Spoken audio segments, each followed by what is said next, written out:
In 1812, they created an organization called the League of the Just Men, after St. Just, one of the conspirators up here. And their plan was to come up with a program that would have people all over the world voluntarily give up their property to the bank.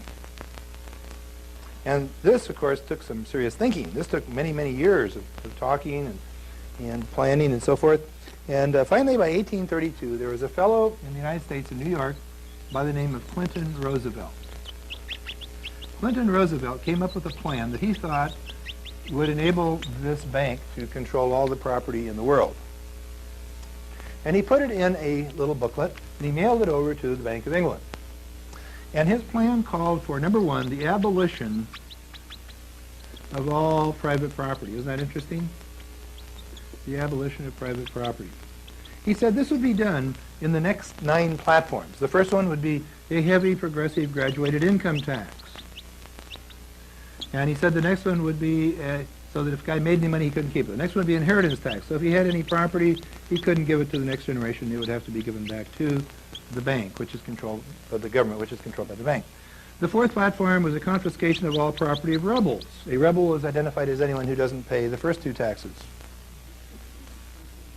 You've heard of tax rebel? It's not a new term, is it?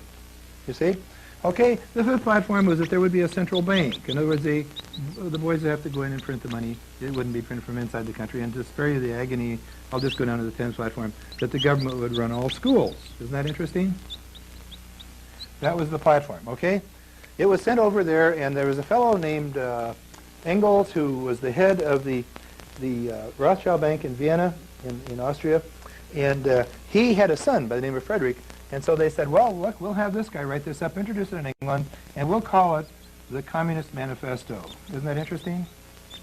So the bank produced their document to confiscate all land, and they said, first of all, it has to look like it's not a bank. So they said, okay, we want to make it look like it's a popular movement, okay? But they said, well, it still doesn't look like a popular movement because this guy's the banker's kid. And they said, aha, what we need is some guy that can put this over. So in 1867, the first manuscript that ever came along with Karl Marx's name on it. Isn't that interesting? And now Karl Marx is credited with having written the document. He wrote that document about as much as he wrote the LA phone book.